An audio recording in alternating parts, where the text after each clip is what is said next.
Okay, let's go ahead and take a look at basic trig equations involving cosine. That is to say, trig equations of the form cosine x equal a number. We have an example to begin. This is example 20.4, and it's solve for x, cosine x equal 1/2. Now, for starters, we're going to do the same thing we did before, which is we're going to begin by finding a single solution. So here's one solution. Now, this value 1/2 should be starting to look suspiciously familiar to you as one of the values of cosine. The numbers 1/2 and radical 3 go together. They form a cosine-sine pair for various angles. And the angles are 30 degrees and 60 degrees. And it's just a matter of telling which one is which. If you remember, it's great. If not, I suggest you check the table. Here's the table. And we're interested in when is the cosine of x equal to 1/2. And you'll see that it is at pi over 3. So, x equal pi over 3. That was, interestingly, the same angle that we had gotten in the previous example. And the question is, we've gotten one answer the same as in the previous example. Are we going to get all of the answers the same as in the previous example? So in order to answer that question, let's go ahead and take a look. Here we go. Now, of course, I need to get rid of my tangent and add a cosine. So let's go ahead and look here. This is going to be y is equal to the cosine of x. And you'll see that one there in red. And before I erase my previous, the tangent and the radical 3, I'm just going to go ahead and put in the answer we want for cosine, which is y equal 1/2. And what's going on here? Well, the y is in red and the 1/2 is in blue. So it's the intersections of the red and the blue are what we're looking for. And this is the one that's at pi over 3. You'll notice it's the same as the place up here where tangent was equal to radical 3. So this agrees in that this equation has a solution here at the same x value, pi over 3, as this equation up here. However, the question is, are all of the solutions to this equation, the places where that red cosine curve cross the blue 1/2 curve, are all of those at the same x values as the solutions of the curve up here, the tangent curve? And we are going to see that they are not. So, for example, I see a solution to our problem. Here it is cosine of x equal 1/2. And that doesn't seem to line up with a place where the tangent equals radical 3. It's in between these two solutions to the previous equation. So we need to be a little bit careful here. I'm going to go ahead and turn off the tangent graphs just so that they're not cluttering us up. And we're interested in finding all the places where that cosine graph, the red graph, crosses that horizontal line at height 1/2, y equal 1/2. And one of them we've found already. It's here. Now, something may be good to notice, and we're going to approach this slightly differently than you might expect. We're going to start by doing the following. The period of the cosine function, that is, how long it takes to repeat the cosine function. If you imagine it starting here at the top of a peak, it goes down and then up, and it reaches that same place on the graph, top of the peak again, at 2 pi. So it has a different period. It has a period of 2 pi. But every 2 pi, it repeats. Here it is at 2 pi, and then if you move another 2 pi forward, you're at 4 pi, and there it starts to repeat again. So since it has a period of 2 pi, if we have one solution here, and we add 2 pi to it, so this is pi over 3. If we add 2 pi to pi over 3, well, then we're going to get 2 pi plus pi over 3. You have to do a little bit of work in your head, but we should end up with 7 pi over 3. Now, where is that? You'll notice that this is just on the downward slope of the cosine function, and the place that is 2 pi past it is just the one that's on the same part of the cosine function here. This one should be 7 pi over 3. Let's see if it worked. 7 pi over 3, and the y value is 1/2. That is, the cosine gives you 1/2, or 0.5. Now, first of all, this is great. We've got a solution, and if we add 2 pi, we get another solution, but you'll notice we've skipped a solution in the middle there. Don't worry about that for now.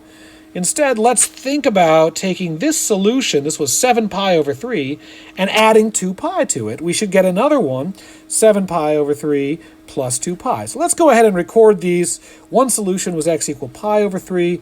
Another was x equal pi over 3 plus 2 pi, and once we get a common denominator, we get 7 pi over 3.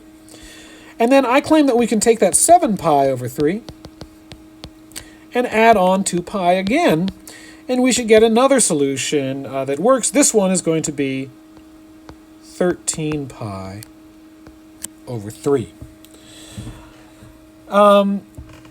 Let's go ahead and take a look on the graph and just confirm that that's right. So from here, this was 7 pi over 3.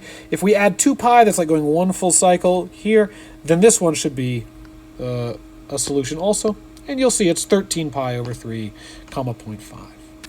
All right, if we keep going, every solution that occurs on sort of the downward slope of this curve, this one, and then on upwards to the right, they all are going to be of the form starting with the original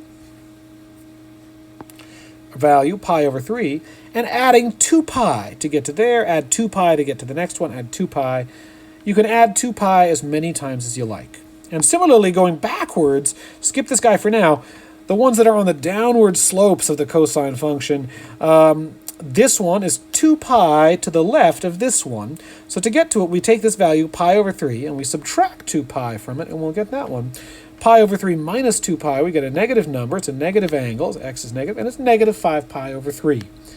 And if we do it again, we're going to get another answer. If we take that negative 5 pi over 3, subtract 2 pi, we're going to end up down here at negative 11 pi over 3, and that keeps working as well. So what we did here is we kept adding 2 pi as many times as we wanted, and the general idea is that we can get x is equal to pi over 3 plus, let's see, 2 pi n. This is certainly one way to do it, where n is either equal to 0, or plus or minus 1, or plus or minus 2, and so on. This is sort of using an idea like we did for tangent. But of course, this formula that we've written down here, it only captures about half of the solutions. We were skipping a bunch of them there. So how do we get the other ones?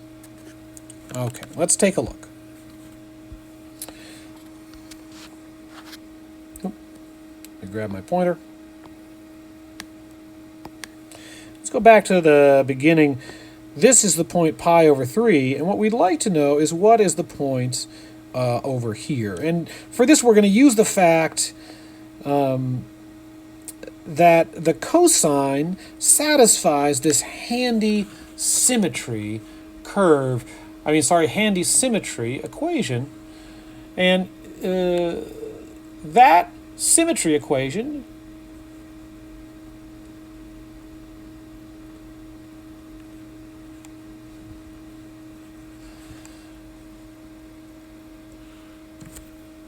says the cosine of a positive angle is just equal to the cosine of a negative angle. So if the cosine of pi over 3 is half, then the cosine of negative pi over 3 is also half.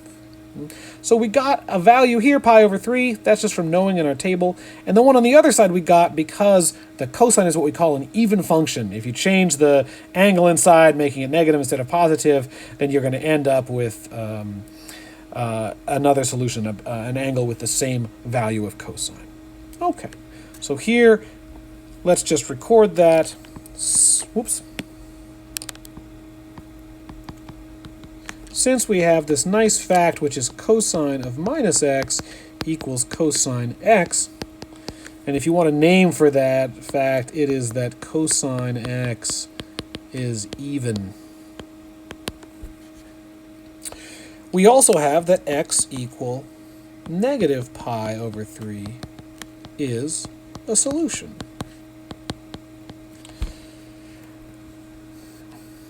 Now, Once we have that negative pi over 3 as a solution, we can use the fact that cosine has a period, repeats every 2 pi, to say we can take that negative pi over 3 and add 2 pi to it, and we'll get another solution. And that's because if we're here at negative pi over 3, and we add 2 pi, that's like the distance of one cycle, that's going to get us right back to there, that's going to give us another solution here. These are the ones that are on sort of the uphill slopes of the cosine function. And if we take that number and add 2 pi again, we'll get this one. And so on. If we take that solution and add 2 pi again, we'll get this one. And in particular, we can do it any number of times that we want. If we use a positive number of times, we add 2 pi a whole bunch of times to our basic solution of negative pi over 3, then we're going to end up with all of the solutions that are to the right here, but only the ones on the upward slope of the cosine function. The ones on the downward slope of the cosine function we found before. Okay. We can also subtract 2 pi. If we subtract 2 pi from this, we're going to end up going backwards one full cycle, and we're going to end up right over here. That's going to give us another solution. All right, you'll notice this, once again, it's a solution that's on the upward slope of that cosine function. So what's interesting about the cosine function is that we seem to have these two lists of solutions. One is the list of the ones on the downward slope. They start with pi over 3, and then what do? They add 2 pi each time, as many times as you want, to get to further ones, off to the right and off to the left. Then you have this other solution, negative pi over 3, and that one you can add 2 pi to or subtract 2 pi from as many times as you want, and you'll get more solutions. So, capturing this, if x equal minus pi over 3 is a solution, we can take that x equal minus pi over 3 and we can add 2 pi. And what does this thing work out to be? Well, it's going to be minus pi over 3. I'll go ahead and do the work. We get a common denominator of 3, and that's going to be 6 pi over 3. And that minus pi over 3 plus 6 pi over 3 is all equal to 5 pi over 3. So that's a 5 pi over 3, that's a solution. And also, if we take that 5 pi over 3 and we add another 2 pi to it, we're going to get another solution, and so on. And it also works if we take that original minus pi over 3 and we subtract 2 pi from it, we will get a solution as well. Here, the solution that we get is negative 7 pi over 3. Okay.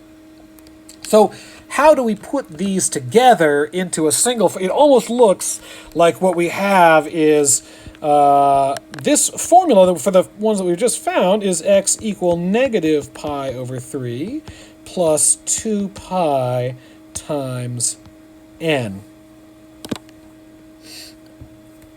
where n is either 0 or plus or minus 1 or plus or minus 2 or plus or minus 3. This formula gives us all of the solutions we found here, all of the ones that are exactly some multiple of 2 pi off from that negative pi over 3 solution. But we also have the ones that we found up above, all the ones that were some multiple of 2 pi off from the pi over 3 solution. So I sort of think it's like there's two basic solutions, and then each basic solution generates a whole bunch more solutions. Okay. If this seems somehow cumbersome, like we've put too many things together in this, well, let's go ahead and write this in a slightly more contained form. You will notice that this formula and this formula, they only differ by the sign of that very first angle. Yeah. Here, that very first angle, the pi over 3 is positive, and here, the very first angle, the pi over 3 is negative. And so we can combine these two together as follows. We can essentially use just this formula.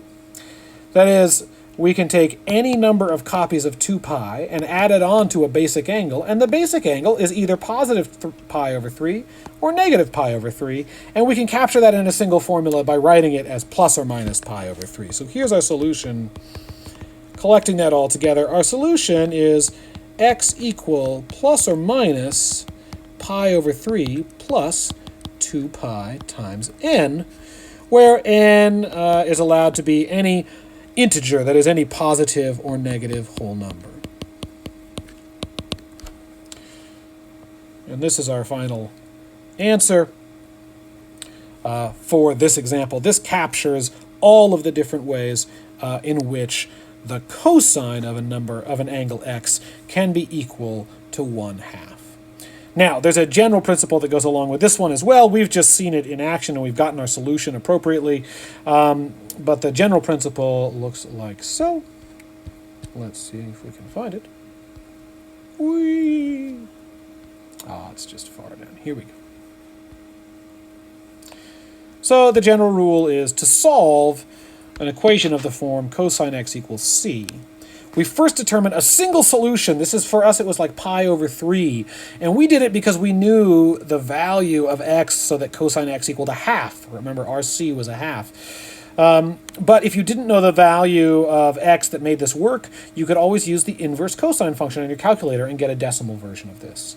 And then we take either plus or minus that value, and then we add on 2 times n times pi, where pi, of course, is the number pi, 2 is the number 2, and n is any integer, that is any number 0, plus or minus 1, plus or minus 2, plus or minus 3, plus or minus 4, dot, dot, dot. Okay, so this is the general principle, and you'll see that our answer looks essentially just like this. We have just simply filled in what that inverse cosine of c was. What this guy was pi over 3. All right, that's it. We have one more to look at, sine x, and we'll be through with our basic trig functions. I'll see you in the next video.